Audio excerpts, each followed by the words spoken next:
এই মাংসের বাটিটা দেখিয়ে বোঝা যাচ্ছে যে কতটা মজার আর কতটা কালারফুল। আর মাংস তো প্রতিদিনই খাওয়া হয়, কিন্তু এই রেসিপিটি হয়তো আপনারা কখনো ট্রাই করেননি। তো ভিডিওটি সম্পূর্ণ দেখবেন আশা করি।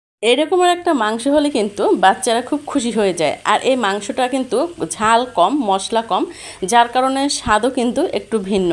তো ভিডিওটি না টেনে সম্পূর্ণ দেখবেন। আর আশা করি আপনাদের কাছে ভিডিওটি ভালো লাগবে, রেসিপিটি ভালো লাগবে। তো সাথেই থাকুন। এখানে আমি পরিমাণ মতো তেল দিয়ে নিয়েছি, আর ব্লেন্ডারে হচ্ছে পেঁয়াজ, রসুন আর আদা পেস্ট করে নিয়েছি।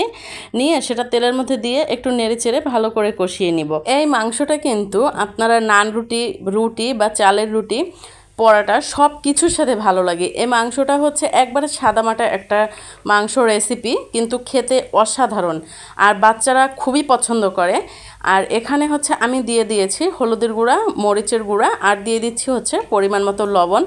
অনেক সময় দেখা যায় কি, মানে বেশি মশলাদার খাবার বাচ্চারা খেতে চায় না। বিশেষ করে আমার মেয়েটা একেবারেই ঝাল মশলাযুক্ত খাবারটা একটু অপছন্দ করে, যার কারণে আমি আজকে চিন্তা করলাম একটু সাদামাটাভাবেই রান্নাটা কমপ্লিট করি। তো এখানে হচ্ছে আমি 3 থেকে 4টা এলাচ দিয়ে দিয়েছি, আর দিয়ে দিয়েছি হচ্ছে 1 থেকে 2 টুকরা দারুচিনি। আর আপনারা কিন্তু দেখেই বুঝতে পারছেন এখানে মশলার আইটেম কিন্তু খুবই কম। এখানে আমি জিরা, তারপরে হচ্ছে ধনিয়া গুঁড়া বা এক্সট্রা কোনো স্পেশাল মশলা আমি এখানে ইউজ করিনি। এই রেসিপির ম্যাজিক কিন্তু একেবারে শেষে, লাস্ট ফিনিশিংয়ে হচ্ছে আপনারা দেখতে পারবেন এটার স্পেশালিটি কী। তো এর মধ্যেই হচ্ছে আমি মাংসগুলো দিয়ে দিয়েছি, ভালো করে ধুয়ে একবারে পানি ঝরিয়ে তারপরে হচ্ছে মাংসগুলো দিয়ে দিয়েছি, দেখতে পাচ্ছেন। আর এখন এগুলো এই মশলার সাথে সুন্দর করে কষিয়ে নিব। আপনারা কে কীভাবে মুরগির মাংস খেতে পছন্দ করেন অবশ্যই কমেন্টস করে জানাবেন। আর আমার ভিডিওটি যদি সম্পূর্ণ দেখে ভালো লাগে থাকে অবশ্যই সুন্দর একটা কমেন্টস করে দিবেন।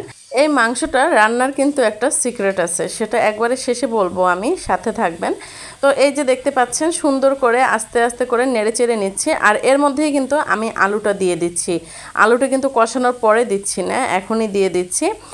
আর আলু এখানে আপনারা ইউজ নাও করতে পারেন, বাচ্চারা যেহেতু আলু পছন্দ করে তো আমি আলু দিয়ে দিলাম। আমার বাচ্চাদের আবার আলু ছাড়া হয় না, যার কারণে হচ্ছে আমি আলুটা এখানে অ্যাড করেছি।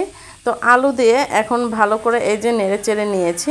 আসলে হয় কি, যদি জ্বর মুখে থাকে বা শরীর ভালো না লাগে তখন কিন্তু বাচ্চারা একটু অন্যরকমের খাবার খেতে চায়, যার কারণে হচ্ছে এরকমের আপনারা রান্না করে দিতে পারেন। এর মধ্যে আমি 2টা তেজপাতা দিয়ে দিয়েছি, দিয়ে ঢাকনা দিয়ে ঢেকে রেখেছিলাম। দেখতে পাচ্ছেন মুরগির মাংস থেকে পানি বের হয়ে আসছে খুবই কম, কারণ মাংসটা ধুয়ে যদি পানিটা ঝরিয়ে নেওয়া হয় তাহলে কিন্তু পানিটা একটু কম বের হয়।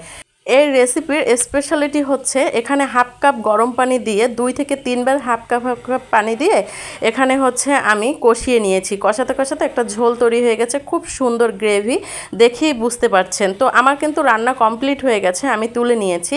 আপনাদের যদি আমার ভিডিওটি ভালো লেগে থাকে অবশ্যই লাইক কমেন্টস দিয়ে পাশে থাকবেন।